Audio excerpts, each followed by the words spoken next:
5, 4, 3, 2, 1. KenCast. Hey everyone, happy Saturday and welcome to a new KenCast. We've got a great show today. We're going to be talking about the 1992 cult classic movie Sidekicks, which might have been inspired by The Karate Kid, maybe just a little bit. But I want to take this moment to thank all of you returning viewers of KenCast, welcome, and all of you new viewers, thank you for joining us today.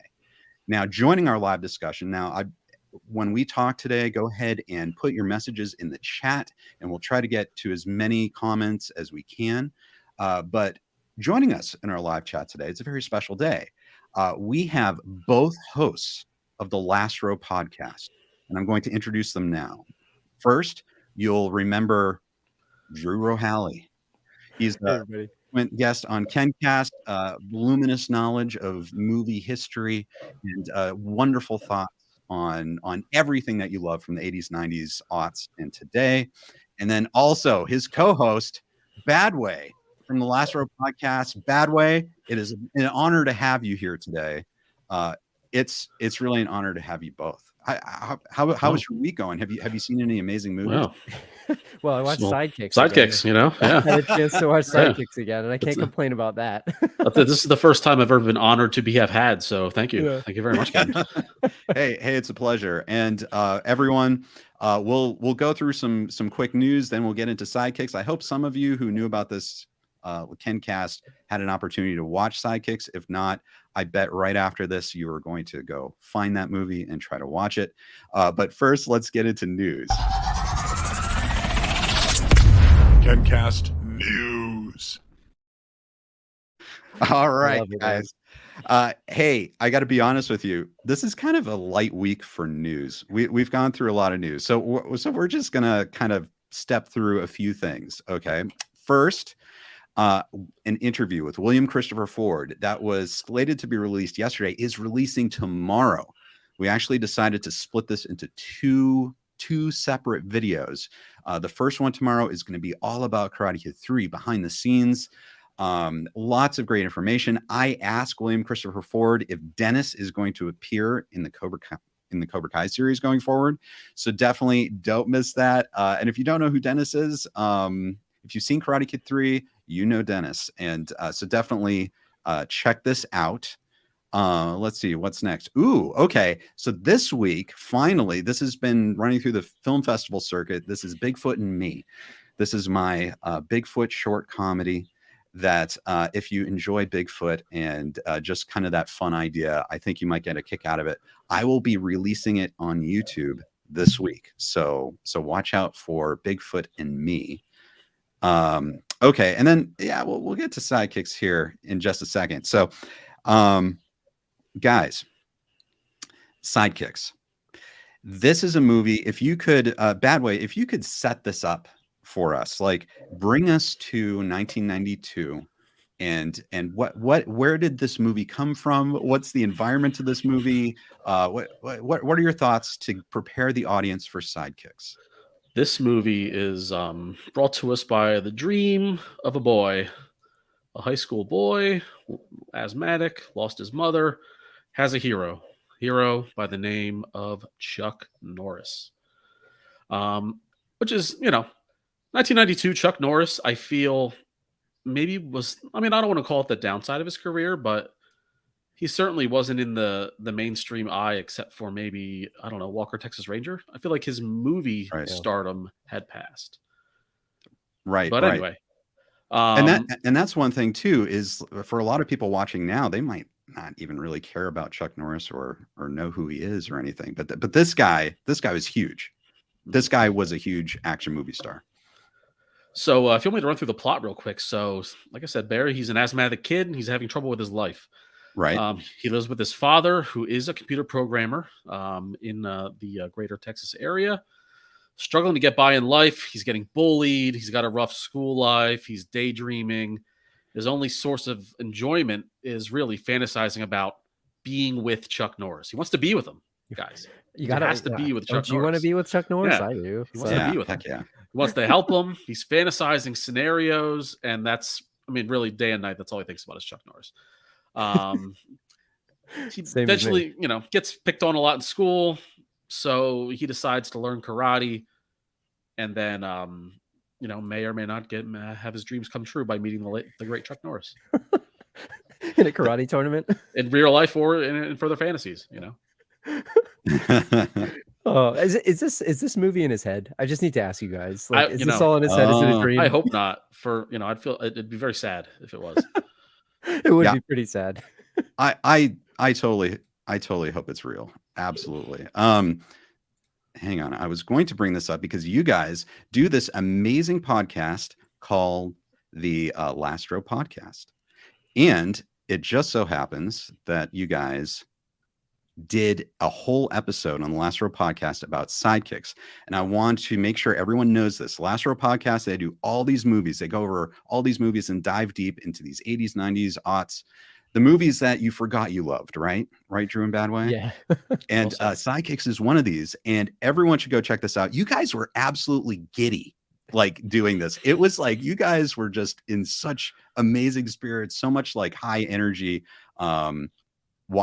talking about this movie. So do you have any memories of this before we launch into our discussion today? Yeah, one thing I'll say about this one is the date on here is February 1st, 2017. So it's been a while. So we actually make a bunch of Karate Kid references, but this was way before Cobra Kai was even probably conceived in the minds of the big three and all the other folks, or maybe it was.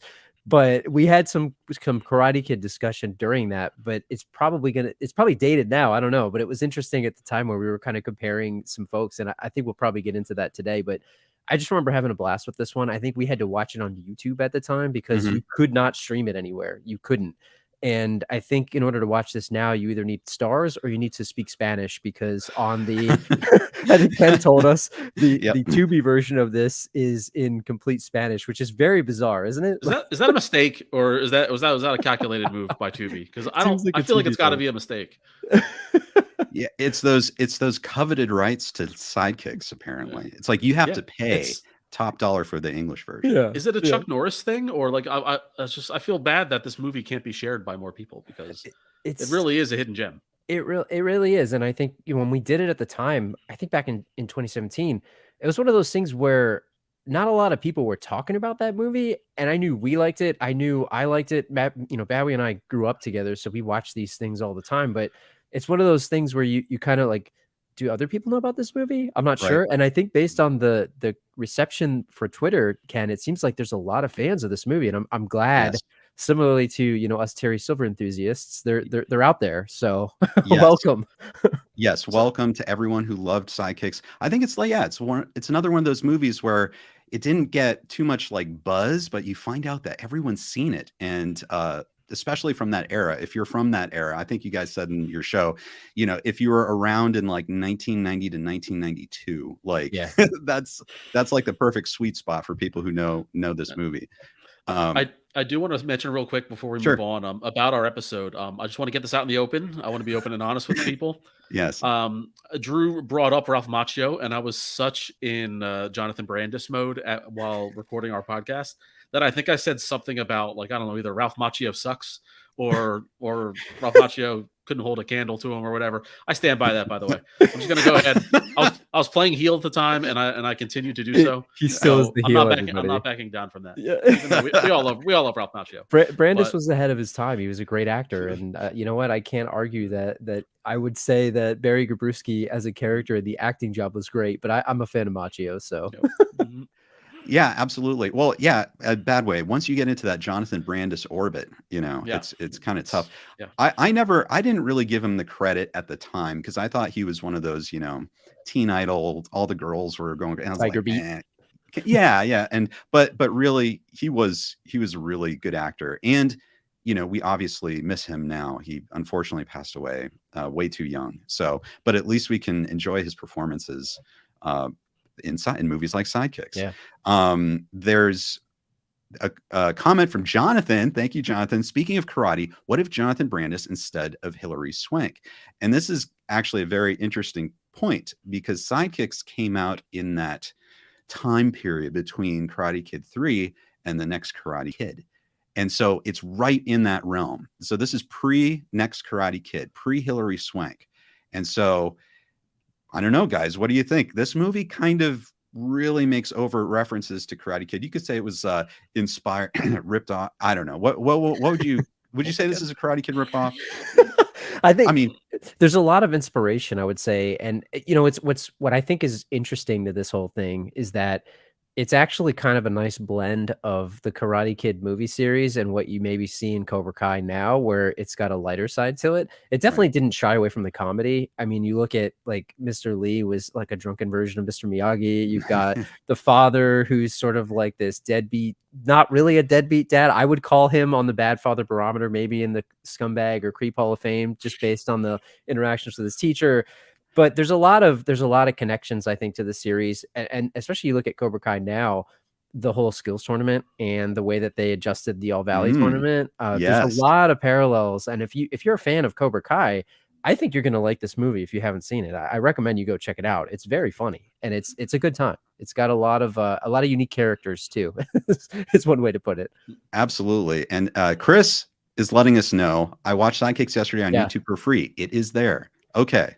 That is huge, everyone. All right, so check that out. Well, and Badway too. I mean, Drew talked about this. The tournament. The Texas Open Teams Championship competition? or something? Yeah, a championship or something like that. The season 4 All Valley tournament maybe got some inspiration from that. We don't know, and we want to look at the parallels, maybe the inspirations that Cobra Kai got from Sidekicks.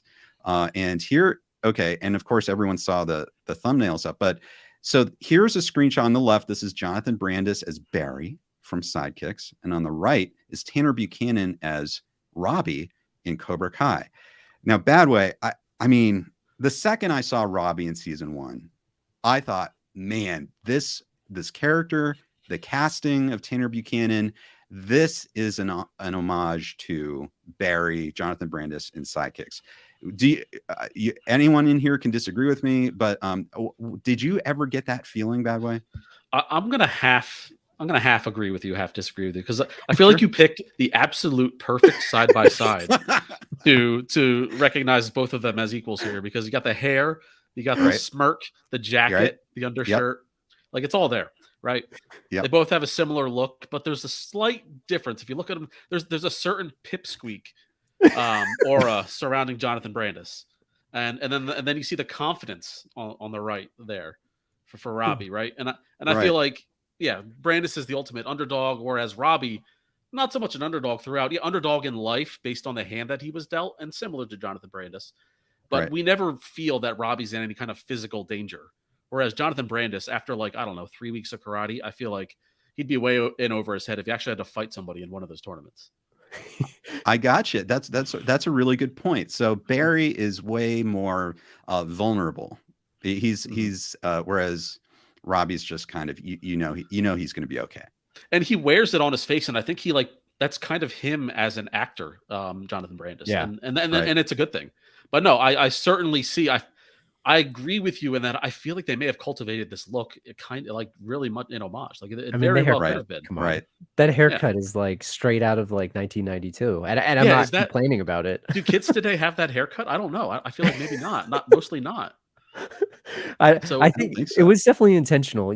I think if you're especially knowing what the creators of this show enjoy, I can't imagine that they didn't think, all right, let's get a little Jonathan Brandis thing going on here. I don't know. Maybe Hayden will jump in the chat again today. I know, right? Give us the inside scoop. Yeah, absolutely. Well, so that's food for thought, guys. Think about this as we talk about the movie today. And if you've seen the movie, let us know if you see any parallels between Sidekicks and Cobra Kai. Of course, guys, we can't talk about this movie Sidekicks without its star. This was its main draw, Chuck Norris. KenCast, Chuck Norris.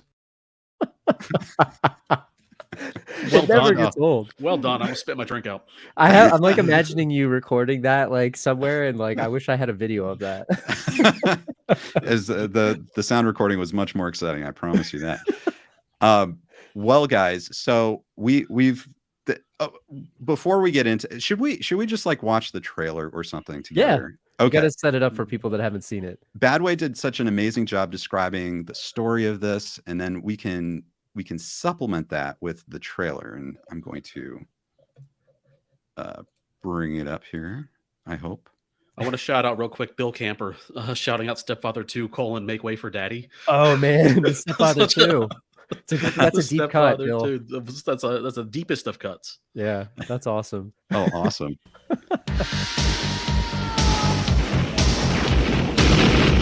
Come on. Come on. Yeah.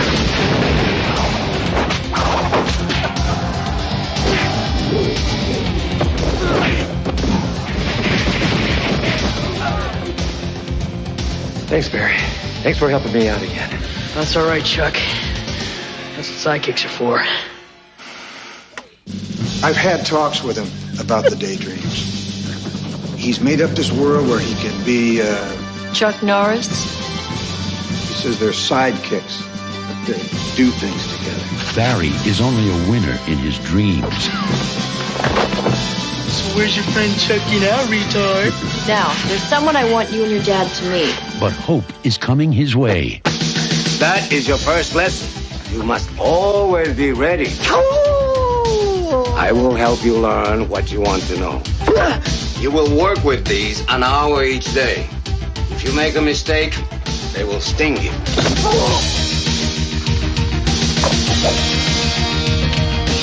Look out! Start climbing. Now he has the guts to try, to be worthy of his idol. Hey, Barry, don't listen to them. Listen to me. I'll race you to the top.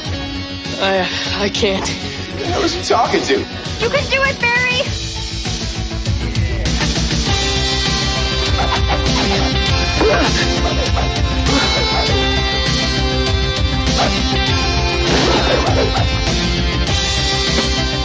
Barry.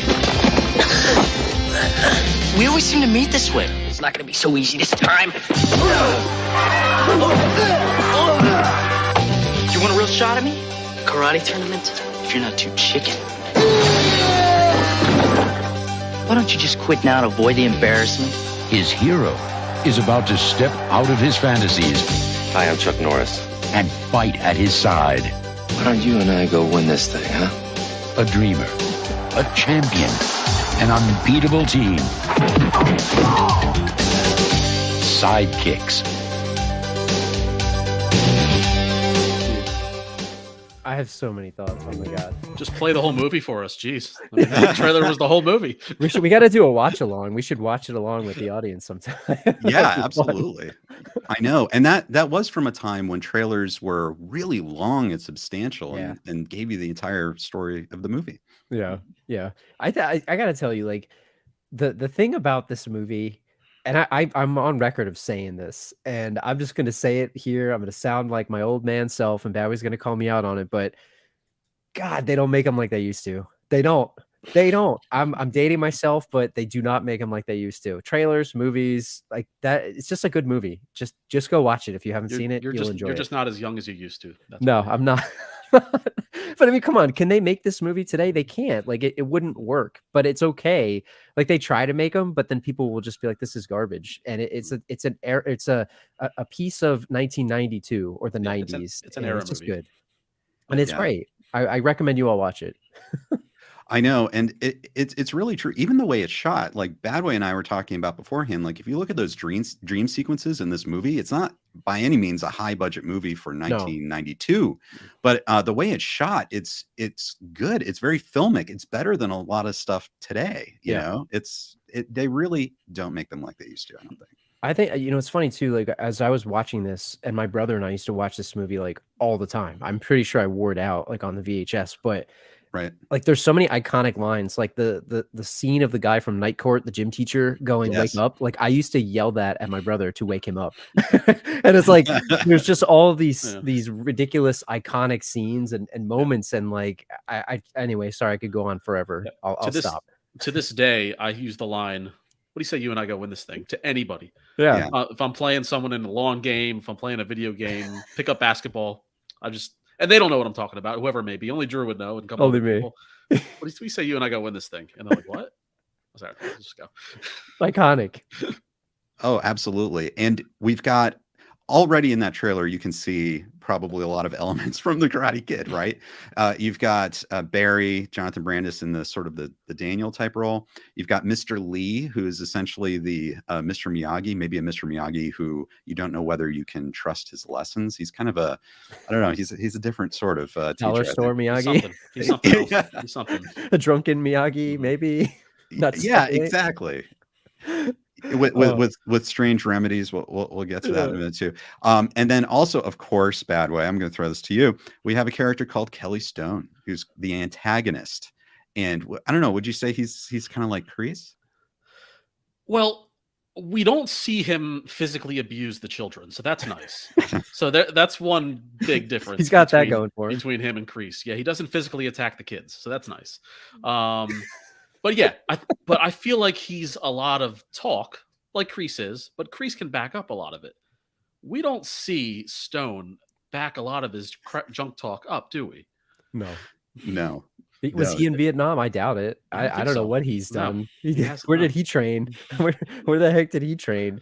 I do like that. I do like that he was very protective of his dojo and the shoes. That was nice. That was a nice touch. Yeah, like I loved his confidence. But confidence is key, and he and Kreese got that in spades.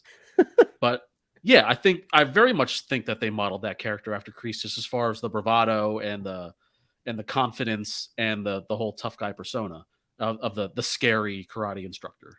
Right. And actually, let me take this moment. We'll play. Why don't we play that scene with the shoes? So to set this up, we've got Barry's kind of sad. I don't know. Bo Bridges. He played all these dad roles like in The Wizard. It's very similar. Kind of like this kind of mopey, sad, nice dad. And he decides to just clueless dad walk right into the dojo during class. during class. Excuse me. Pardon me. Excuse me. Snap at the top! Snap it! Hey, you! Me? Yeah, you! We don't wear shoes on the mat here, mister! Sorry.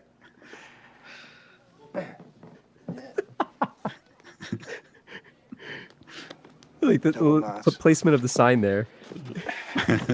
Socks too. Yeah. So that was an introduction to Kelly Stone's dojo. And what was it called again? I think it's. Oh my god, I can't even remember. I'm blanking. It's the Kelly Stone. He's just so. I think iconic. I think it's just Stone Dojo. Stone Dojo or something. Something like that. Yeah. And the thing is with Joe Piscopo, who's I knew him from Saturday Night Live. He had a guest spot on Star Trek: The Next Generation once. He's playing this. It's like so over the top. It's and he doesn't just play this. He plays characters like the enemy in all of Barry's dream sequences. And it's almost like Jim Varney levels, like Ernest, all those characters he goes into. It's like that level. And so I don't know. So what do you think? What do you guys think? Was this basically a bad guy that you could never be scared of?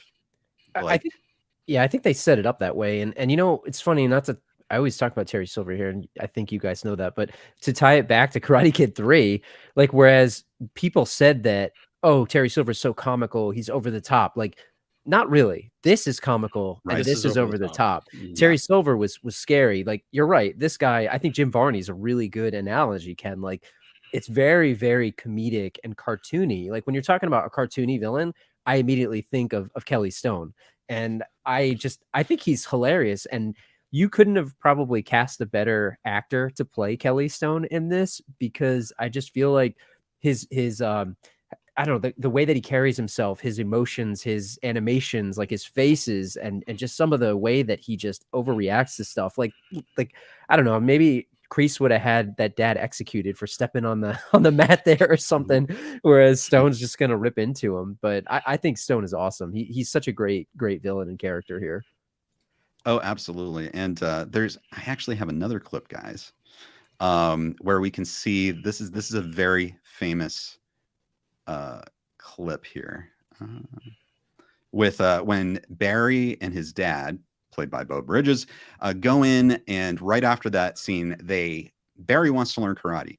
So they go to this kind of similar to what Daniel goes into Cobra Kai.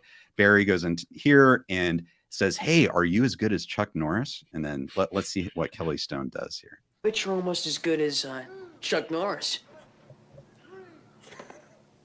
Chuck Norris? Chuck Norris? He doesn't compete anymore, kid. And one of the main reasons he doesn't is me. Okay, let's Yeah. He doesn't compete because I would kick his ass. come on. Kick his ass. Got you the first time. About to pop a blood vessel all the time, at all times. I'm sorry. That's so great. I love when Joe Piscopo, like, he says Chuck Norris, he does it almost like he's going to vomit. Like, Chuck Norris. You said it too. Like I see Johnny Utah in the chat. Like, great name, by the way. Said Kelly Stone is the Red Bull version of Kreese. I'm pretty sure Badway told me. What did you say to me, Badway? He's Kreese on coke. Yeah, Exactly. Yeah, really. Stone. Yeah, it's perfect. So similar. Yep. Right. For sure. I mean, which is, everyone should take note. Terry Silver said he was in cocaine in Cobra Kai series, but no, I think you see this is definitely Kreese on coke. That's perfect, Badway. Silver was dabbling, because he had a business to run. Yeah, it helped him do deals. Stone, this is all he's got. So if Kreese were on coke and Cobra Kai was all he had, then he'd be similarly unhinged. So. Yeah. Right. Well, so let me ask you guys about, Mako plays Mr. Lee. And this is kind of the thing about this movie. It's kind of weird how everything is set up. We have Barry daydreaming, and then Julia Nixon, who's in like everything from Rambo 2. She was in like all these movies. She plays the concerned teacher, his teacher, right? And then for some reason, this teacher-student relationship, there's like a parent-teacher conference with Beau Bridges, and that just slides in. No one questions. It just slides into this like dating relationship with the teacher. Just absolutely dating relationship, to the point where she's offering her uncle to teach Barry, and the uncle is Mr. Lee. And so if we were to draw comparisons between Mr. Lee and Mr. Miyagi, what would you guys say? Oh man, go ahead, Badway. You got. I just like Lupo music over there saying, "Mr. Miyagi, Mr. Miyagi." Well said. Yeah. Oh man. No, yeah. I mean, there's similarly, like, what's with these two movies with, like, he's just befriending this strange man, this karate master, like, just, and that's his best friend. His best friend is now his teacher and this strange karate uncle, and his wannabe girlfriend who's really just pities him. Yeah, and right. Sad. I don't, I guess maybe that's what these weak kids do. They just latch on to, any old man that knows karate that'll show them the way.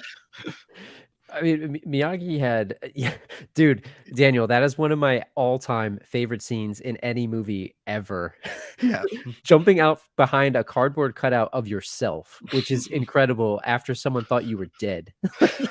Can you get more epic than that? It's not possible. Yeah, he was coked up. Yeah, he was dipped into Terry stash for sure during that scene. I think, like, to talk about Lee, like, we joked he's sort of like a dollar store, almost drunken Mr. Miyagi. He has good lessons and he has good ways to teach him, like throwing dumplings at him. Like, they're more like, it's not wax on, wax off. It's all based around the kitchen. So he's doing some type of like throwing that, doing push-ups or pull-ups in the kitchen, which may or may not be sanitary.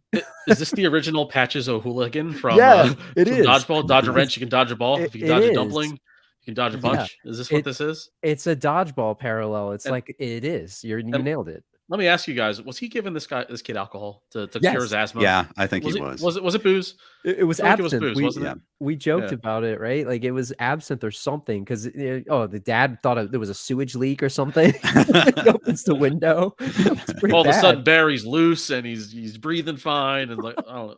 Gave him the What confidence, was man. in that cup? What Right. was in that cup? When he was in the hospital, there's a point when Barry's in the hospital and he comes in and gives him something to drink. Didn't he say something along the lines of, "Oh, it's like it's warm" or something like that? Mhm. Like, yeah, I Vicks think Vapor so. Rub. He went down Oh. to Walgreens and dropped got some Vicks Vapor Rub. Dude, okay, guys, I'm sorry, we got to talk about this. That is a scene that would never happen Yes. today. The application 100%. of it, yeah. Yep. Mhm. Okay, guys, I'll take your memories back to the first Karate Kid when he gave Daniel something to drink, and it's like, what is that? And he's like, to drink it, it'll make you feel better. Okay. Karate Kid 3, Mr. Miyagi pulls out this old foot powder, right? That it like heals Daniel, smells horrible. Okay, this movie, I guess we'll call it a ripoff, actually has a complete corollary to that. But it's weird. It's It weird. is. Mr. Lee comes in with his homemade that smells bad, like vapor rub thing into Barry when he's in the hospital, on the hospital bed. Okay. He pulls down Barry's shirt. He pulls it down. He takes Slightly inappropriate. yeah, he takes the rub and he massages it Yes. into Barry's chest. And I'm like, this is wow. That would not fly. You look around, you're like, should I be watching this? It's Yeah. like- I gotta turn this off. Very- No, very you're right. odd. You're right. And I mean, he says a bunch of other stuff too. Like, I mean, I think the thing that he realizes, like, hey, this kid may or may not have asthma. I think he had we talk about it's like a car muffler sized like inhaler. I've never seen an inhaler that big in my life. And as he's going through and he's trying to teach him, I think the first thing that he realizes this kid needs some conditioning. So he teaches him how to run. And I think that's sort of the first and foremost thing.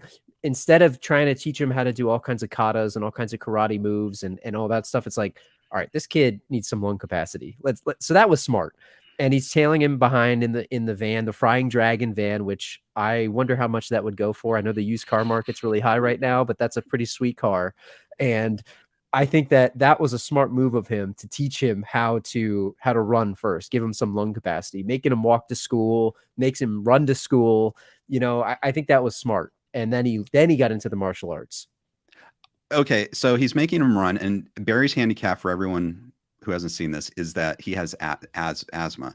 Do you? I was watching this. Do you guys think that this movie takes asthma seriously? It took it to Jesse Spano levels of caffeine abuse, is what it is, right? I mean, you're nodding, right, Badway? You're on He's like, drugs. my son has asthma, acting like he can't do anything. And I'm not saying that asthma is not a serious illness. It is, but they kind of made fun of it in a way. They made light of it, right? I mean, do you guys agree? I question the reality of his asthma. Is he Right. using I'm not saying he's lying about it. It's a placebo? I'm saying, what if it's like he like cultivated this breathing problem as like, you know, kind of like to like fuel into his insecurities. Right.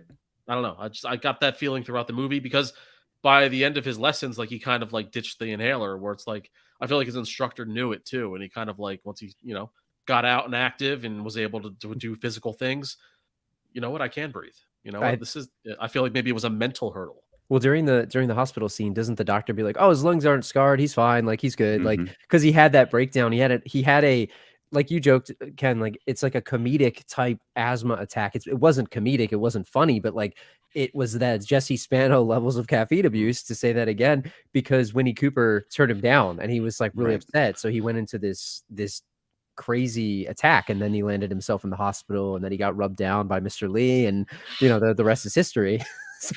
Drew, can you tell us about the size of this inhaler?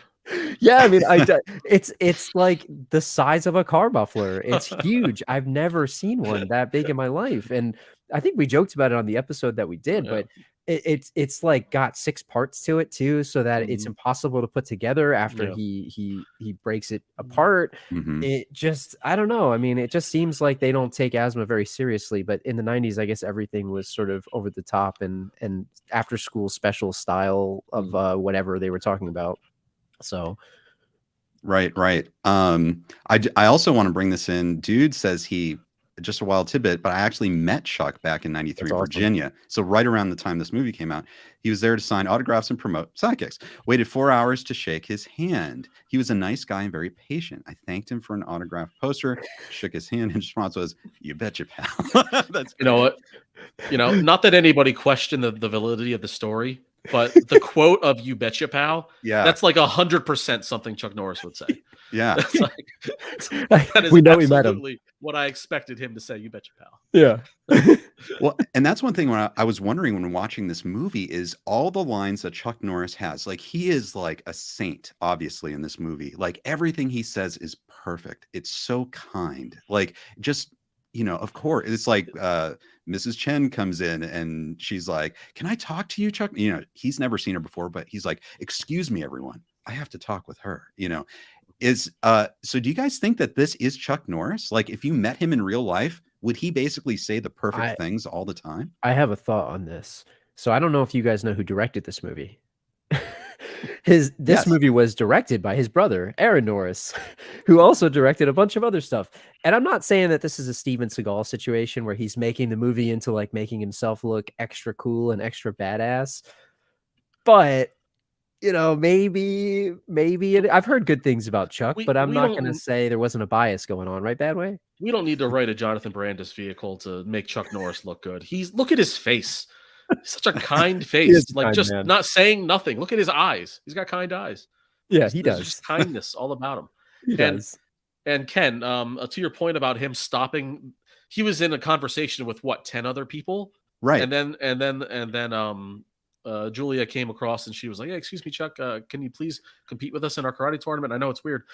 He was like, right. "Yeah, stop everything. Yeah, what would you like?" I mean, it might have been through the kindness of his heart, but hey, you know what? Chuck's got needs too. Maybe he's single. Maybe. Yeah. Are you sure he didn't just want to get out of that? Like, Bo Bridges is slow playing this relationship. Maybe Chuck's got an eye there. Maybe he's got an eye. We don't know. You think Bew Bridges can because I like to call him Bew, but do you think Bew Bridges can compete with Chuck Norris? No, Chuck Norris? No. I mean, come on. There's no chance. I mean, he would back down at the slightest bit of competition. I feel. Did you see his technique with the kata? Like he didn't know how to do that. Chuck Norris could do that in his sleep. Come on. And this is before the memes of Chuck Norris, right, Ken? Like the meme of Chuck Norris became a thing. Like I don't know, 20 years later or 10 years later. I don't know when it was, but this is before he became a meme. And I honestly, I grew up watching a lot of action movies, but Chuck Norris was the one that I didn't really like, the actor that I didn't really watch a lot of his movies, but I knew him from this movie. So all the daydreams and all the callbacks to all of those things were scenes from his movies. And I didn't really know what they were. They were fun, but I didn't really make the connections. And now that I'm older, you go back and watch these movies and it's like, oh, I get that. Okay, that's why they're wearing trench coats, shotguns, and have a giant mullet, and they're in a warehouse. Oh, that's that movie, or Lone Wolf McQuade or something like that. So I like the callbacks. And, it's funny. I'm surprised this movie didn't blow up even bigger while the Chuck Norris jokes and the memes became a thing, because maybe people couldn't stream it. But this is like the movie. If you're gonna like deify Chuck Norris, this is the movie to do it. It's fun because of that, I think. Absolutely. And we brought up this whole idea that is it Doreen, played by Julie Nixon, is with Bew? Is it Bew? Bew Bridges? It's Bo. It's Bo, but I like to say Bew. Bew's a lot more fun to say. I like to say Bew. So she's with him, and then you've got, who's, kind of like, your kind of average schlub dad, whatever. And then Chuck Norris comes in and, there's that scene. And we're wondering, like, would she even stay with Bew Bridges, or would she go with Chuck Norris? Now, here's my question, though. We have to talk about this relationship between Julia Nixon, Mrs. Chen, and Barry's dad. We have to talk about this. Like, is this realistic? Is this something that could happen? Is there something twisted going on? Because it was almost like she was hitting on him. Oh, yeah. Do you want to take this one, Barry? I could talk for too long on this one. I mean, please go ahead. Yeah, I mean, it's always a weird thing. Like, imagine you had a single father and, there started to be a couple innocent dates with him and your teacher. That would instantly be weird to me. But yeah, I don't know. I just can't find Beau Bridges' character being anyone's type. You know, like I don't know. Maybe that's mean for me to say, but he's too schlubby, and he seems sad still from the loss of his wife. I mean, in the movie, it's learned that his wife died like 2 years ago or something like that. So he's still mourning the loss of his wife. And he just, I don't know, he just seems to, I know you said the word schlub, and he's schlubby, and he's kind of all shucks, and he's very clumsy. I don't see any confidence there. Like, where's the catch? I mean, the catch is he has a nice son. He has a nice, sweet son who needs some guidance. Do you think it's like a pity situation, like Winnie Cooper is pitying pity. Barry, yes. And then you've got the teacher pitying the dad? I mean, you guys talk about schlub, the ultimate schlub scene that I saw, and the thing that sold me on him being sort of the geeky dad was the scene, and you probably know, he's doing something on the newspaper, maybe he's crossing off tech stocks or something, and he's got that, they showed it in the trailer, he's got the flannel print robe, and he's standing there with the tall socks tied up, and Barry's trying to talk to him about something that's bothering him, and he's like, "What'd you say, son?" Clearly not paying attention. And like, I don't know, I go back and forth on, I joked in the beginning, a deadbeat dad. I don't want to put him on the bad father barometer because I think he is trying. Like, he's trying to be a dad. He's just in other places. He's still messed up with his wife passing away. He's trying to bring money into the house so Barry can have a life, but he's clearly not able to relate to him. Yeah. So maybe, you know, Noreen Chan was the best thing that could have happened to that family. But I don't know what she sees in him. And you're right. It was sort of like predatory from her, Ken, right? It was. You'll notice in that conference, she stepped over the line. I thought when he was talking about, he pretends he's Chuck Norris's sidekick. And then she goes in and she goes, "Have you ever thought about being his sidekick?" And I'm like, "Whoa, teacher, this you're starting to move in." It was on a thirst. You're not even the guidance counselor, you know. You're the history teacher or whatever, you know. It was. Where's your degree? Where's your psych degree? You know? It was really creepy. And then she, like the whole Kata scene when she was trying to show him, it was very very fast moving. Are we sure that it's a romantic relationship though? It was never stated, not that I remember. Maybe it was just her making sure that Barry was okay. And I don't know. And through that, she developed sort of a platonic relationship. Did you see her eyes, man? Those were love eyes. Those were love eyes. Not lust eyes. Love, not lust. Let me tell you something. There's a scene, there's a moment here where she emulates Biff Tannen from Back to the Future. You know, when Biff goes up to Marty and goes, "Say hi to your mom for me." She does this. She's just like, "Say hi to your dad for me." Actually, I've got it here. Watch this. Say hi to your dad for me. Whoa! You need that on a soundboard. Man. Take it easy, Julia. Yeah, she's got an agenda. Is she? So does she go in the creep hall of shame? Because like, is she creeping? Is that okay? All right. Student's father. Yeah. Yeah.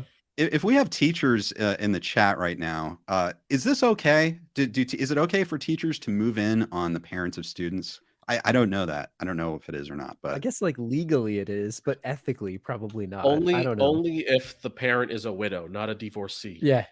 Divorcee. There you go. That's a good rule. Yeah, I like that. That's the rule. I just made that up, and I feel like that should be the law, and that's all there is to it. Can we give a shout out to Bill in the chat for saying Three Ninjas was a good watch? Dude, I love Three Ninjas. We did an episode on that one too, and it's in the same vein of this. It's very comedic and campy, and it's a great movie. Love that movie. Last Row Podcast, check it out. Yeah.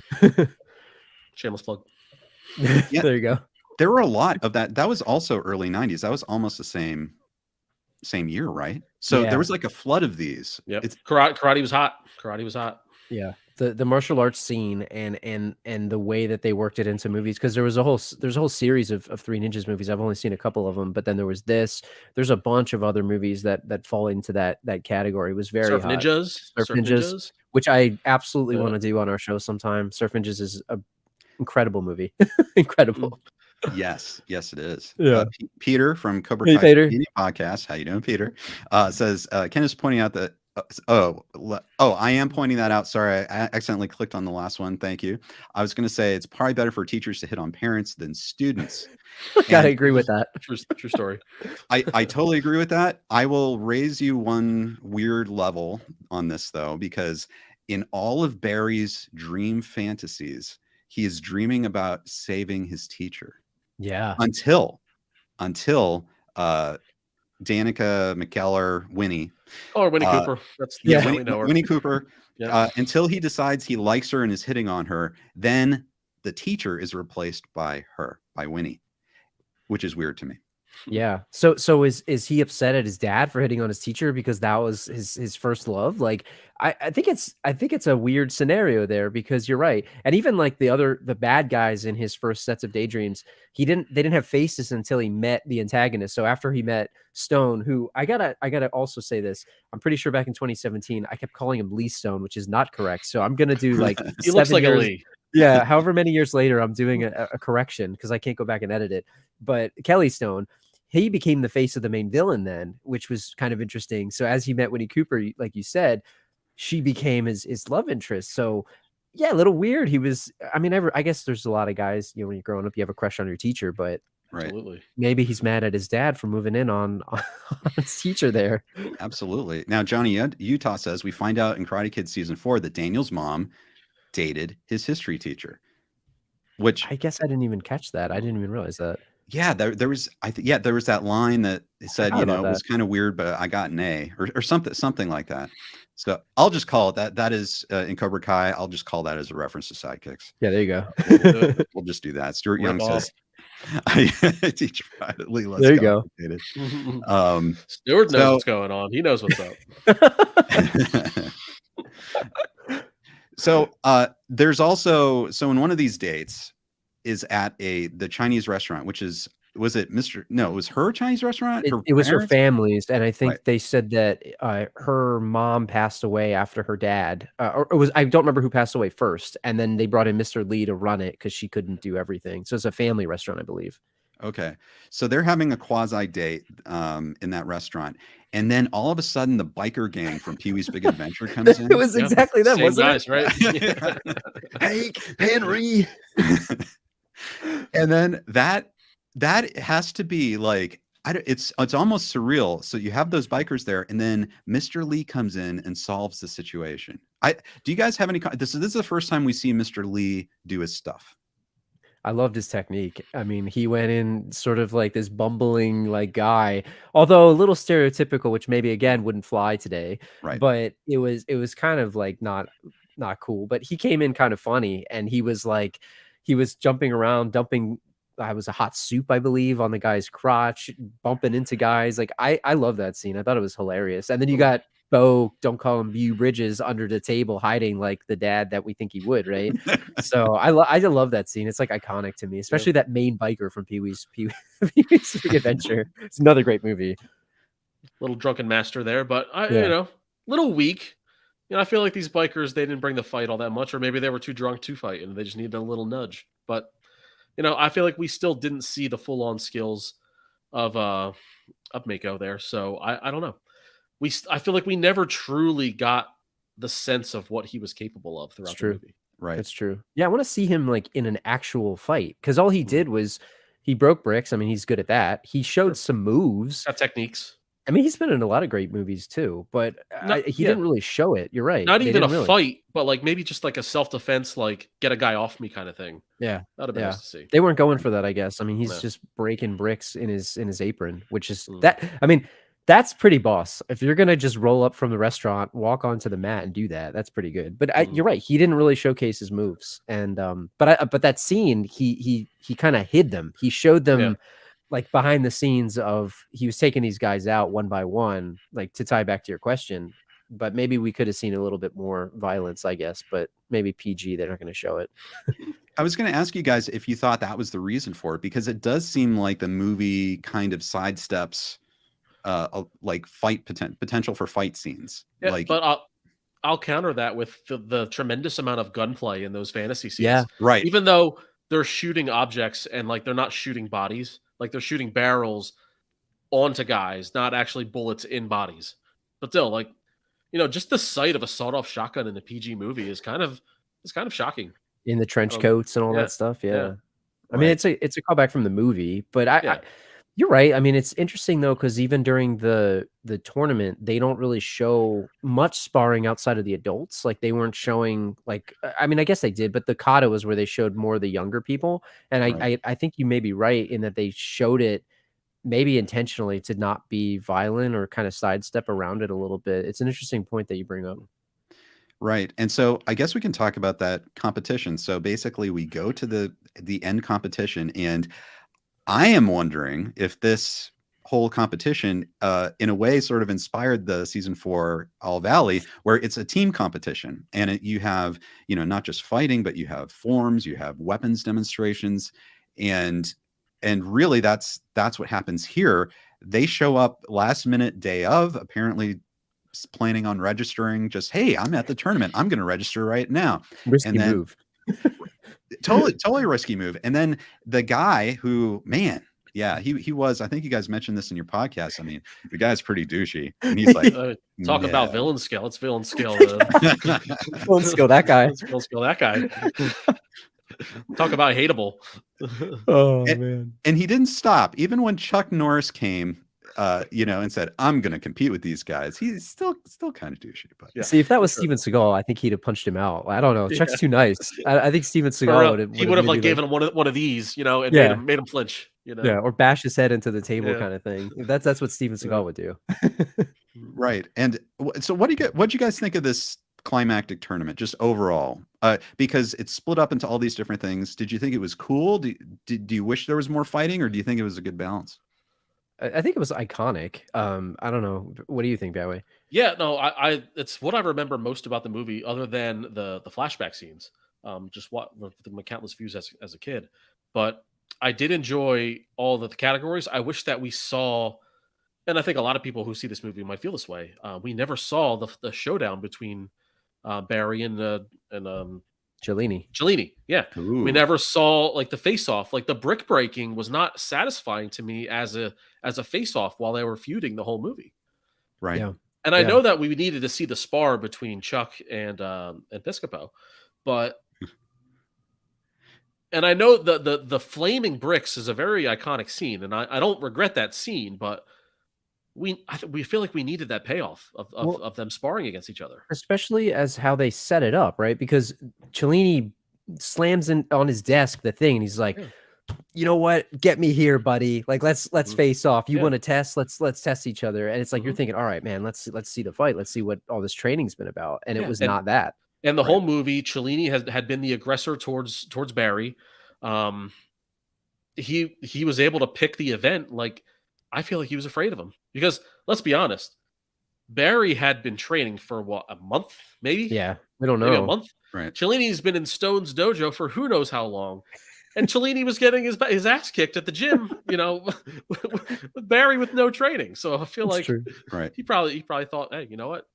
He's probably going to beat me. I'm going to avoid that embarrassment and just break the bricks. I would have liked to see the sparring or something. I mean, you're going to have Chuck Norris in the competition, which we could argue, is that okay or not? Like he's in his own, essentially like if you're competing in that and you're thinking, all right, I know it's an open competition, but then out of nowhere, like Chuck Norris flies in and it's like, all right, man, I guess I'm not winning this thing. Like, is that fair? Like, is that fair? Come on.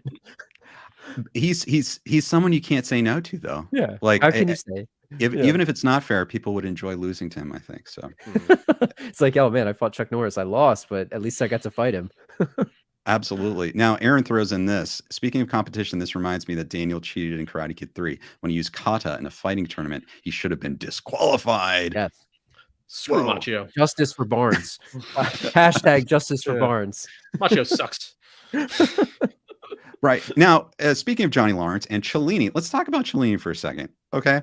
Cellini is this movie's version of Johnny or the Cobras, I guess. That's kind of like the corollary. He's the main bully for Barry.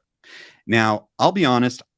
I watched this for the first time in like almost 30 years this week, and I didn't remember Cellini. And the first speaking line we get from this guy is in class, and he is upset that Barry correctly answers a question on Hamlet. Okay, Hamlet. That's what this class is. And then he goes in to bully him. Okay. And then there's a scene in the gym where he continues to bully him and he just whips out karate.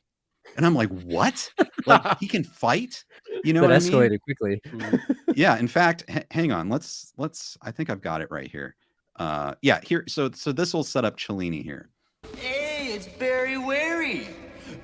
I can't breathe. Up yours, Cellini. Ooh.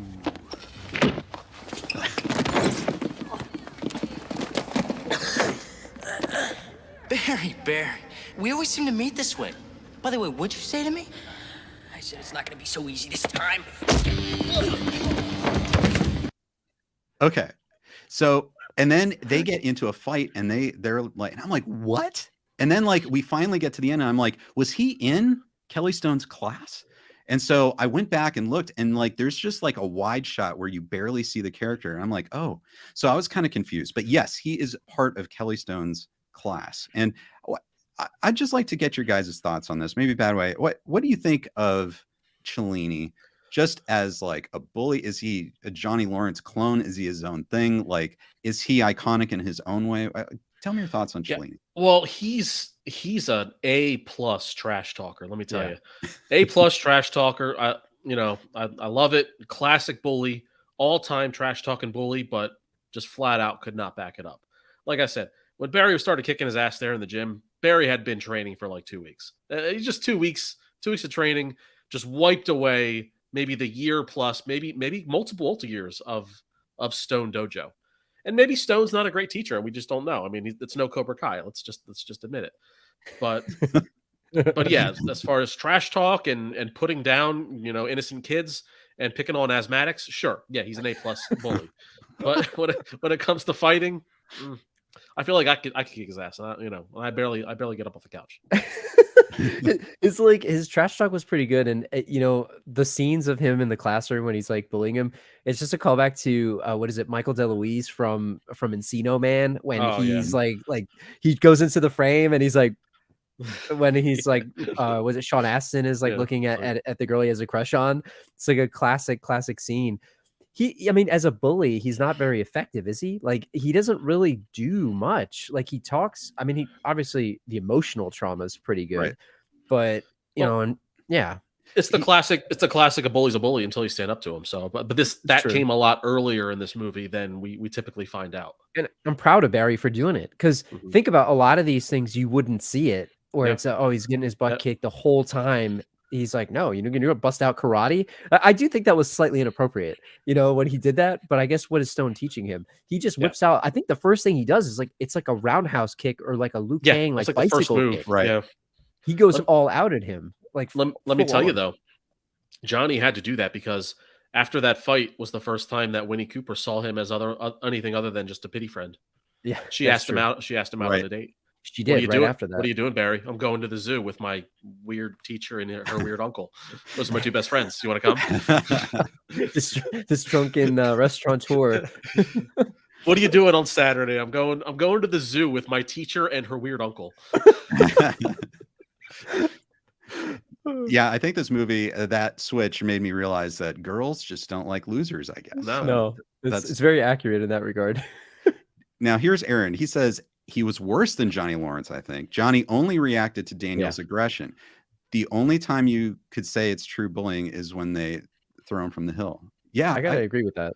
Yeah, I mean, I'm of the camp that LaRusso was kind of the heel in that situation. I know that's it's kind of a popular opinion that gets twisted around, but I'm all for it. Give me that conspiracy theory. I'm all for it. I agree. But Cellini, there's no question. Like he's absolutely the heel. I mean, with a name like Cellini, come on, he's throwing racial epithets. He dropped a hard R in there as we heard in the clip.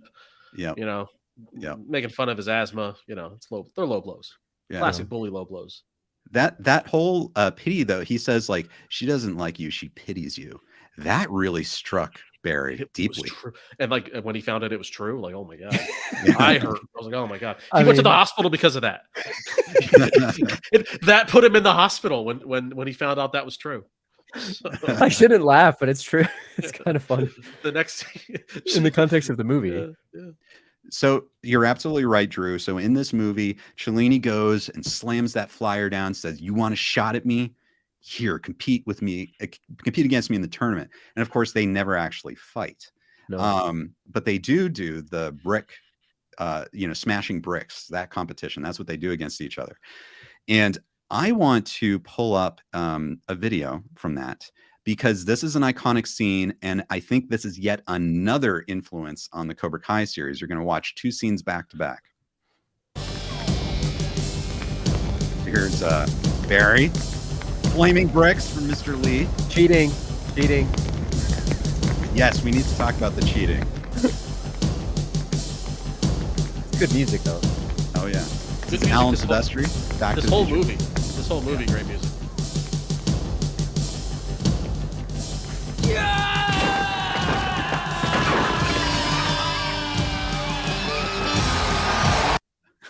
Okay, now this is from Cobra Kai season 2, and I couldn't include the sound because it's all very copyrighted music.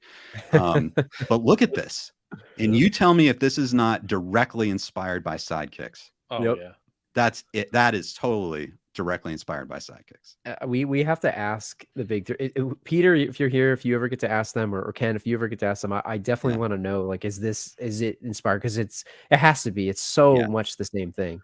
But Johnny breaking only 4 bricks, so how weak, man? Yeah, pretty weak. I know. He should have asked for another brick. But hey, man, if you say you're going to break something, you break it. Oh, that's the thing that they missed out on. You know, if they did the homage with the flaming, he should have asked.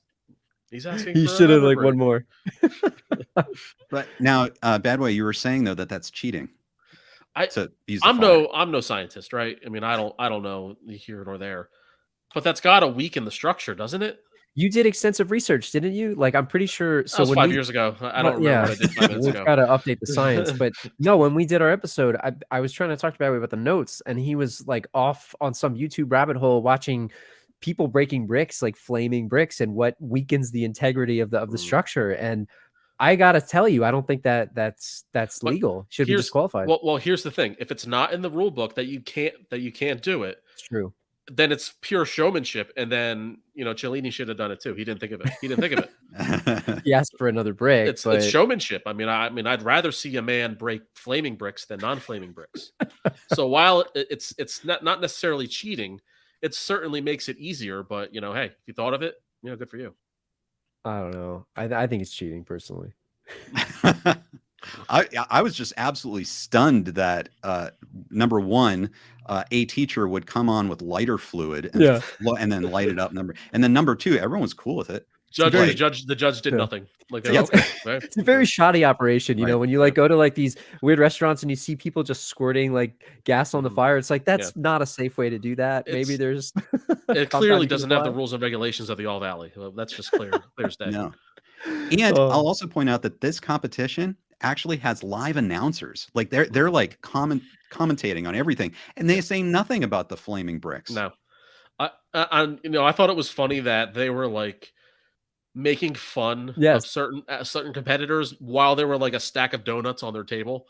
It's like these guys are literally eating donuts while they're critiquing these world-class karate athletes. If you ever want to go, like, listen, I can't invent a time machine, but the closest thing I can give to you all to go back to 1992 is a screenshot of those two guys sitting at that table, the glasses, the haircut. Like, it is the closest you will get to traveling back in time and that feeling of ultimate nostalgia. Like, and you're right. They were making fun of Mr. Lee for just walking on. They're like, this guy's in an apron. What the heck's he doing? And it was just actively happening. It's like Pat McAfee doing like wrestling commentary or something, like, you know what I mean? Or like it was the closest to maybe like wrestling announcing or something versus what you would see on like a TV show or like golf or football or something. They weren't professional. They probably had a few, and when that and it made the commentary better. Actually, wouldn't you have a few? Yeah, absolutely. Now Peter says, but is there gasoline? Yeah. Yes.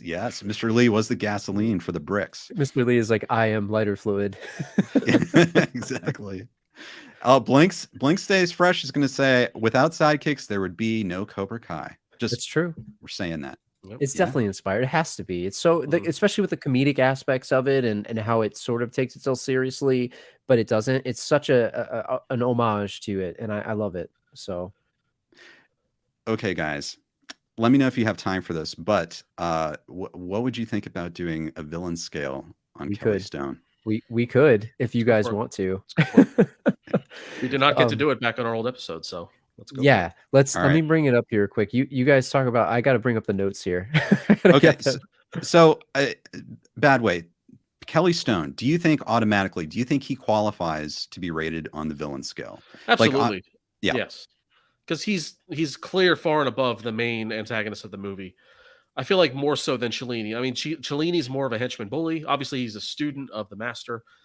I mean, I would put Kreese, as the main villain over Lawrence, and in the same comparison. So, right. So yeah, absolutely, we got to go Cellini. We got to go Stone over Cellini.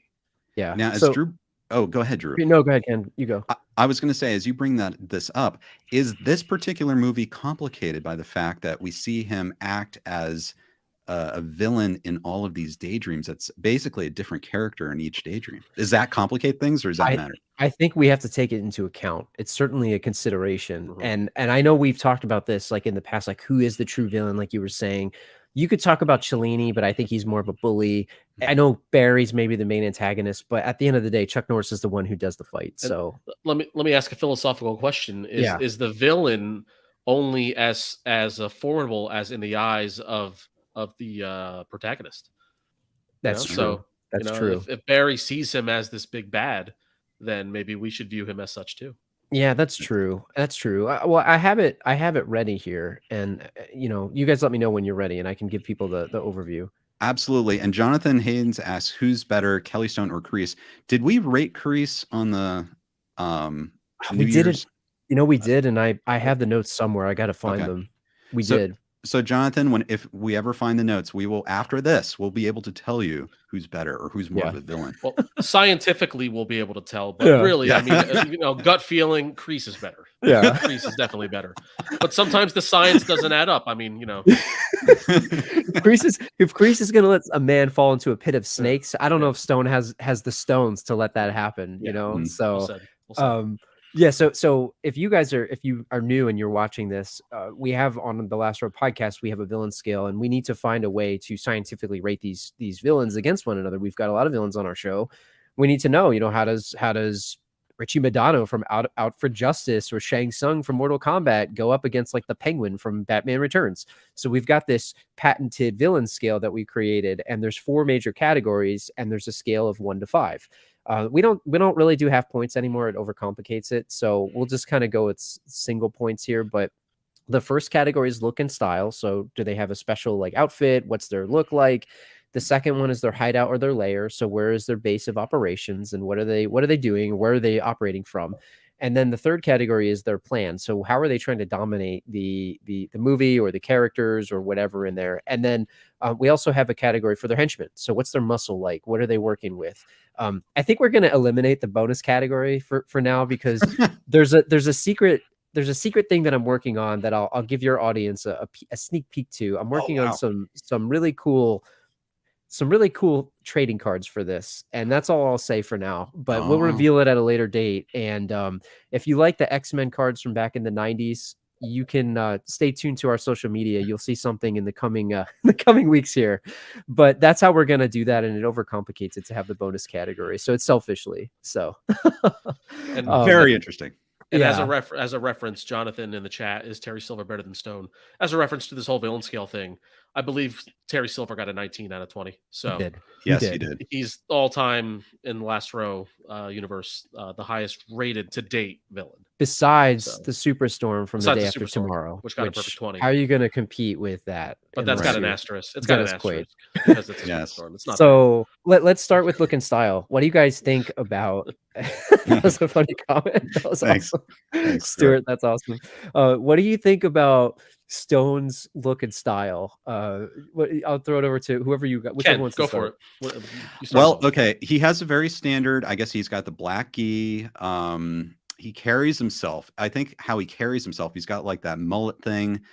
So that's pretty standard. I would give him maybe an extra point for when we see him in the tournament and he rips off his shirt and he's like oiled up. Like I completely agree. Yeah. So I might, So I would give him like a 2 because maybe you don't know he's a villain, but I might bump that up to like a 3 just for that scene alone.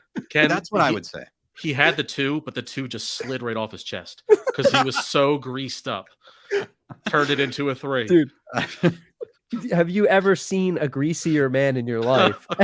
Where did the oil come from? It was seeping out of his skin as he like clenched his pecs. Can I throw this out there that he was so greased up that it's possible that this entire tournament did not take place and it was entirely in Barry's head. Because when Chuck Norris showed up to fight, it became ridiculous. Right. It turned into one of those dream sequences pretty much. That's a really good point. I'm wondering now maybe the tournament took place, but the whole Chuck Norris of it all, was Chuck Norris really there? Is what I'm asking. That's what I remember. I think we joked on our episode that what if Barry was just sitting there watching the tournament, daydreaming this happening that too. would have been sad too. Not just the whole movie, but that would have been sad. I think you guys are right because he's got a mullet. He's got a mullet, which you got to give him some credit for that. Yeah, there you go. Thanks, Mike. If Chuck shaved his chest and back, he could move down a weight class. That's great. You're right. Like with the oil and the amount of grease and the way that added to whatever aerodynamic abilities that had for him to spin multiple times in the air. Like we got to go at least a 2, but I'm good with the 3 because he's got that and the black karate gi too. I'm good with the 3. I wasn't in love with a ton of his style points in the dream sequences either, so I don't think anything really boosts him up. So three works. 3 works. I mean, he had the generic bad guy look in those from the movies. And guys, if you have an opinion, if you want to give a ranking from 1 to 5 on any of these, just throw that into the chat and we will take that into account. 5 being the most awesome and 1 being the least awesome. So so he's got a 3 and let's go with that. So what about his hideout and his lair? It's the dojo, right? I mean, what is it? I have thoughts. Ooh. You know, that's sacred that sacred carpet that he would dare have Bew Bridges stand on. I mean, it looked like it hadn't been vacuumed in weeks. Like it didn't look very clean to me. I don't respect his dojo all that much, if we're being honest. So, I mean, I'm gonna go maybe a 2 out of respect to karate in general, to the art form. But his specific dojo, I'm not. I don't know. What do you guys think? Is he living in the back like creases, like living in the office? Because we don't see anything else. What do you think, Ken? Well, here's this. I might throw a huge monkey wrench into this. Right. But if he is the villain for Barry in this movie, and even if it's in Barry's brain, do we take into account all the layers that we see in all the dream sequences? We have like a POW camp. We have like a warehouse. We have what else do we have? Oh, the Western bar. The bar is pretty sweet too. So do we bring that in? Because that will boost him. It's fair. And I think I didn't so much love the look of him in that like over the top 80s style drug warehouse, like kind of like a cyberpunk-ish way. But the warehouse was very badass. Yeah, that's housing the drums of whatever the hell that was. Drug goo.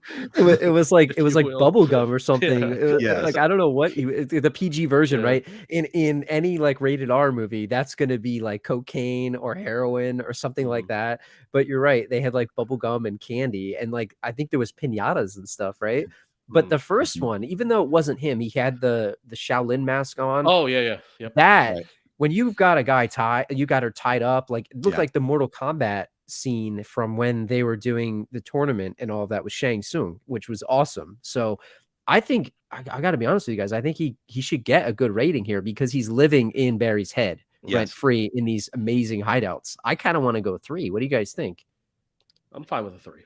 I'm not. I don't know if I'm willing to go 4, but I definitely 3. What do you think, Ken? I think if we had more layers, I'd be happy to go with a 4. I think 3 is very reasonable. If you want to compare this to other people, so we gave Chris Brander from Just Friends a 3 out of because he had an ambulance or something. We called it that. Like Killian from The Running Man because he's got the TV studio had a 3. If we're looking at where do people compare, so I think living in someone's head is kind of a badass layer. That's actually a pretty good layer. I mean, I might even be talking to a 4 when you put it that way. He's living in his head. If his lair is Barry's head, then it's not so bad actually. So real life yeah. layer maybe a 2, imaginary Yeah. layers a 4. So Yeah, does let's that go average a 3. 3? Let's go 3 in the middle. I think that's fair. Because if we go 4, then we're talking in line with like Emotep, the Mummy, you know, and we're talking like the Penguin from Batman Oh, wow. Returns. Yeah. So okay, so what about his plan? Does he really have a plan? What do you guys Well, think? his plan was also in Barry's head, and it's to besmirch the name of Chuck Norris. Yeah. And that's really why he's the main villain in all of Barry's dreams, is because he dared say ill words about Chuck Norris. You would think it would be Cellini being the main bad guy, but it was actually Chuck Norris in all of his dreams. Because first and foremost, yeah, you can kick my ass. You can kick my ass up and down the school all day long as much as you want. You say one bad word about Chuck Norris, and we're enemies for life. You're dead to me. Yeah, you're dead to me. Mhm. So really, you got that, the dream plan, which is just to besmirch and destroy Chuck Norris. But there's also the real life plan of Chuck Norris. If I ever saw Chuck Norris, I'd kick his ass, that kind of thing. So that's kind of his plan, is to one day eventually down the line prove that he's better than Chuck Norris. Yeah. Agree or disagree? What do you think, Ken? I agree with you. Like, I think that's definitely his stated goal. I might go really low on this for him because Kind of weak. he even when he had Chuck Norris in front of him, you know, he taunted him, but he still didn't know that Chuck Norris was going to compete. So he had like no idea, no game plan in how to make that happen. Yeah. There was and basically with Cellini, they get embarrassed in the final tournament. Any plan he has absolutely fails. It doesn't seem like he's that bright, you know, to be honest. So I might go low, like a 1. And if you want to compare him to like Terry, right? We gave Terry a 5, I think, because Right. Terry's goal was to terrorize the teenagers and destroy their life and all this stuff. Like, this is some feud that may or may not even exist with Chuck Norris. Chuck didn't even seem to know who, like, he kind of knew him, but he's like this guy. This guy. Yeah. This guy's problem. I gotta agree. Like, I really think that it's a 1 because there's not. Yeah, like I agree with Khalid here because there's no. I don't know. There's no. I think we got to go 1, right, guys? I mean, come on. Yeah. I'll support that. All right, now this is an interesting one. Okay. The henchman. So he started out strong here. He got a 3 out of 5 on the look and the style. He got a 3 out of 5 on the hideout and the layer. But henchman, guys, what do you think? I mean, does this come back to what you said, Ken, where we have to consider all the henchmen from the dreams too, which also weren't very effective? I don't know, guys. This could be a tough one. Well, okay. So the real life henchman would be Cellini, right? I get okay. Well, okay. If we're going through like the way to wound Barry is to get into his brain and bring him down mentally, because that's where he lives. He lives in his head and his dreams. I will give Cellini a little credit. He was able to exploit that weakness. He knew how to get into Barry's head. He, you know, was a flashy but horrible fighter. Yeah. But he was able to get inside Barry's head. So, you know, he's not that effective, Cellini, overall, but I don't know, what, like a 2? Mind warfare, he's effective for sure. Yeah. Not physically. You're right. What do you think, Badway? It's a tough one, isn't it? It's a tough. tough one. I'm struggling between 2 and 3. Okay. Well, maybe 2 is more deserved just because he was so ineffective as a physical threat. Yeah. You know? And if you consider, go ahead. Sorry. No, but as far as teenage bully, make you feel down about yourself, you know, put you in the hospital because you said bad words about him, you know, just based on he verbally sent him to the hospital. So I mean, that's enough right there. Yeah, I'm probably going 2. What do you think, Drew? Yeah. I think it 2. And then if you consider the fact that like if we're gonna count the dream sequences, we gotta count the henchman there, which Cellini also played a part with a really weird accent, didn't he? What was he going for there? Like, what was that all about? But I think if you consider those guys, I mean, they just got mowed down easily by Chuck. I mean, I guess it's Chuck Norris, and he has a sidekick in this case. I think it 2 is probably in line because he did put some effort, as Khalid said. He tried enough, and the psychological warfare aspect of it was pretty good. We didn't get to see the other students though, and we didn't really see anyone else. Whereas in you know, type back to Karate Kid, you're getting Johnny's friends and the rest of Kreese's students, and Cobra Kai, same thing. So I think they could have given us a little bit more there. I think a 2 is probably accurate if you guys are okay with that. You know, and let me add to that too. We didn't even know, at least I didn't even know Cellini was a henchman of Kelly Stone till like halfway through the movie. Yeah. They didn't Yeah. really give you a They didn't connection, focus did him. they? They didn't really focus him that much. He was there, but it was, the camera didn't pan to him very Yeah. often. Right. Yeah. So this gives him. So if I recap for everybody, we gave him a 3 for look and style, a 3 for his hideout and his lair, a 1 for his plan, not very effective, and then a 2 for his henchman, and that gives him a 9 out of 20. So he's kind of in line with, let me see here, Richie Madonna from Out of Justice, the General from Lethal Weapon, Mr. Freeze from Batman and Robin. Yeah. I mean, those guys are all 9s. And then if you look at it 8, somehow the T-800 scored an 8 out of 20. I think because we said that His they lair sent was back. Yeah. his lair was a roach infested It was a roach motel. motel, and I think they sent back a dud there because he wasn't very effective at all. Wasn't the best so- Terminator that they, So, but yeah, he gets a 9 out of 20, which it's okay, middle of the pack there, like literally middle of the pack. Yeah. I I mean, it's the perfect score for him and Cellini both being all talk, no fight, that kind of thing. I think the grease Right. definitely helped him out. Yeah. Just so Good greased thing, up. good thing for that grease. That was fun, Ken. Thank you for letting us do that. Well, That was a thank good you time. thank you for rating Kelly Stone. That, and I bet no one has ever assessed Kelly Stone that way ever in the history of the world. Most comprehensive breakdown of Kelly Stone. I hope people can come back one day and listen to this and enjoy that. So Absolutely. And by the way, Joe Piscopo, if you're somehow watching this, great job. You just grabbed that role just and went for it. And it was a lot of fun energy there.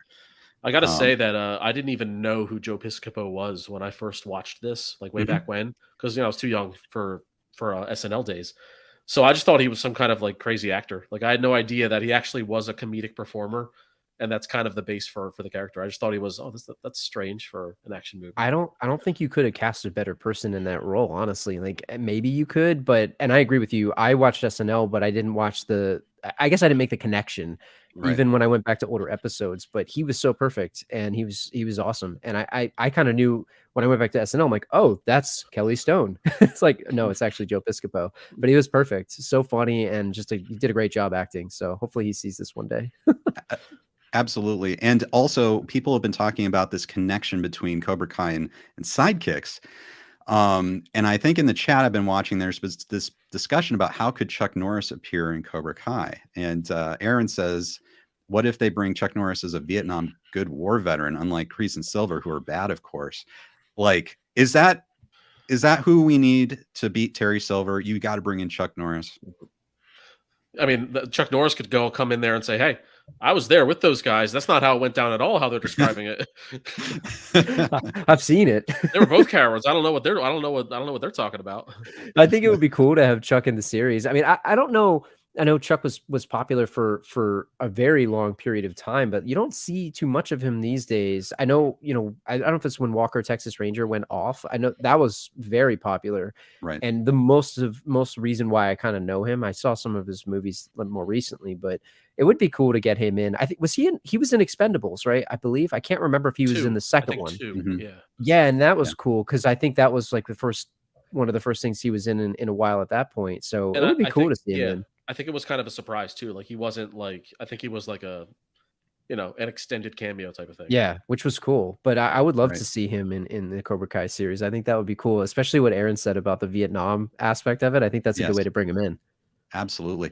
That's right. About Expendables 2, wasn't he the one that requested changes to the dialogue so that it'd have less profanity? I think so. Yeah. I think so. That's the rumor, yep. And that makes sense, like the way they tackled this movie too, where it's less of the violence, especially with the kids involved too. But I don't know if he's down with teachers hitting on their students' dads though. So we got to call him up. He's probably also not down with giving kids alcohol, and he's also not down with rubbing down chests. So maybe they didn't show him that part.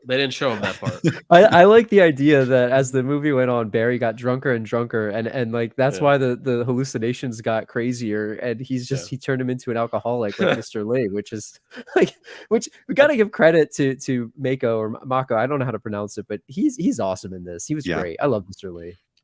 Yeah. What do you think the odds are that Chuck never saw this movie? Probably very high, right? He probably never watched it. Did his brother a solid?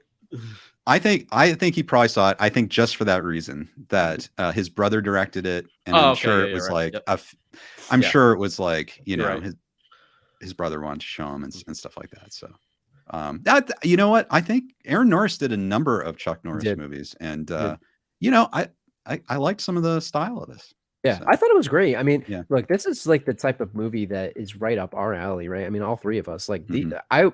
within 5 minutes of me turning this on, I thought to myself, like, oh yeah, like this is a great movie. And we joked on one of our last shows about, oh, we wanted to turn our podcast into like 90 minutes or less or something, because sometimes really long movies, when they're not good, they're hard to watch.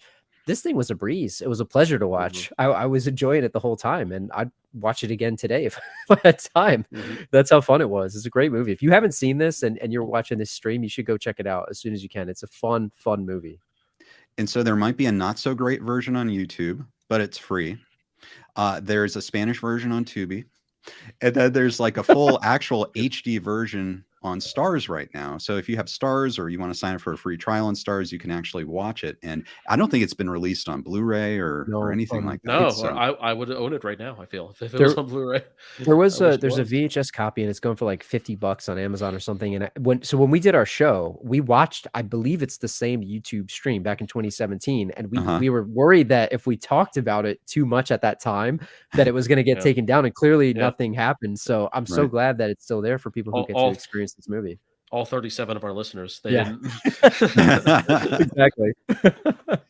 Especially in 2017. Yeah, back then especially. Yeah. But no, I mean, we had a blast, and I think I got a trial of it for this too on Stars. It was really easy, but I want to buy it. Now that you mention it, I feel like I got to go back to that Tubi Spanish version and see who they got to voice Joe Piscopo, because that's got to be ridiculous. Yeah, I hope that voice actor brought it. I'll tell you that. They have surprisingly talented localization, like voice actors for like it's amazing how good they are. So I bet it's extremely funny who they got for Joe Piscopo. Imagine if you watched that movie in Spanish with a dubbing, but with English subtitles. Could you do that? Like then you can watch it if you can't get Stars or you can't find it on YouTube. So. Well, guys, thank you so much for joining us today. Really, it was wonderful having you and talking about Sidekicks, which I think was kind of like out of the blue for a lot of people here. But it's important, right, guys? You'd say this movie is important not only in terms of 90s movie history, but also probably to people who like Cobra Kai. This is maybe an important movie to check out because I think we've seen their direct influences from Sidekicks and Cobra Kai. Would you guys agree? Yeah, I definitely agree. If you enjoy Cobra Kai and you enjoy the Karate Kid series, it's sort of like a blend of both of them. And even if you're waiting, like I know Ken, you were talking about what to watch before the next season of Cobra Kai. Like you gotta go watch this, and you'll enjoy it. And I think it is an important movie in the 90s, and especially Jonathan Brandis was a great actor at the time. Unfortunately, like we said, he died too young. But it's a great movie, and I definitely recommend that everyone watches it. Absolutely. Badway, do you have any words of wisdom for our TV viewing audience? Well, you thanked us for coming on. I want to say that's all right, Ken. That's what Sidekicks are for. Yeah. Wherever I am, whatever I'm doing, all you got to do is ask, Ken. There we go. And what else? Yes, I agree, Johnny Utah. Oh man, I want to order some today after thinking about that. You want rice? Yeah. So, Ken, thank you so much for having us on the show. Like I said it last week, but it's a pleasure to come on the KenCast, and your audience is amazing. Thank you to everyone that has checked our show out. Ken does awesome stuff on YouTube. We're so honored to be part of this, and really appreciate everyone that has checked our show out since then. And thank you all for chatting with us here and having a great time talking about the silly movie. And guys, be sure to check out the Last Row podcast. The links are in the description. If you enjoy Cobra Kai and movies like Sidekicks, you're in. You're going to love like all the movies that they talk about, and they go into detail. And as you can tell from the discussion today, they have like amazing like takes, and they go in interesting directions and make the movies bigger in your memory. So it's wonderful. And Badway, are you able to announce the movie that you're doing next? We are about to record Johnny Mnemonic. Yeah, starring Keanu Reeves. Early 90s ridiculous sci-fi cyberpunk style movie, which I hadn't seen in 20 plus years, and even then, like maybe it wasn't even all of it. So yeah, we're looking forward to record that one and dropping it this coming Thursday. Yeah, it's on Netflix in the US if you're watching from the US. And if you guys have any thoughts on that movie, definitely hit us up on Twitter or Facebook, wherever you can get us. But definitely send us your thoughts. I'm looking forward to doing that one. That's wonderful. Yeah, everyone check it out. Check out these guys' podcasts. And Drew and Badway, thank you so much for joining me today. I'm always so happy. My heart is full when you guys join me here. Thank you, Appreciate Ken. we appreciate you having us. Yeah, this is Thank great. you, Ken. Yeah, hope to have you back. But anyway, you guys have a great Saturday, and everyone watching, if you're a new user or if you're a long time or new viewer or a long time viewer, thank you for watching today, and we will see you next week. See ya. See ya. See ya.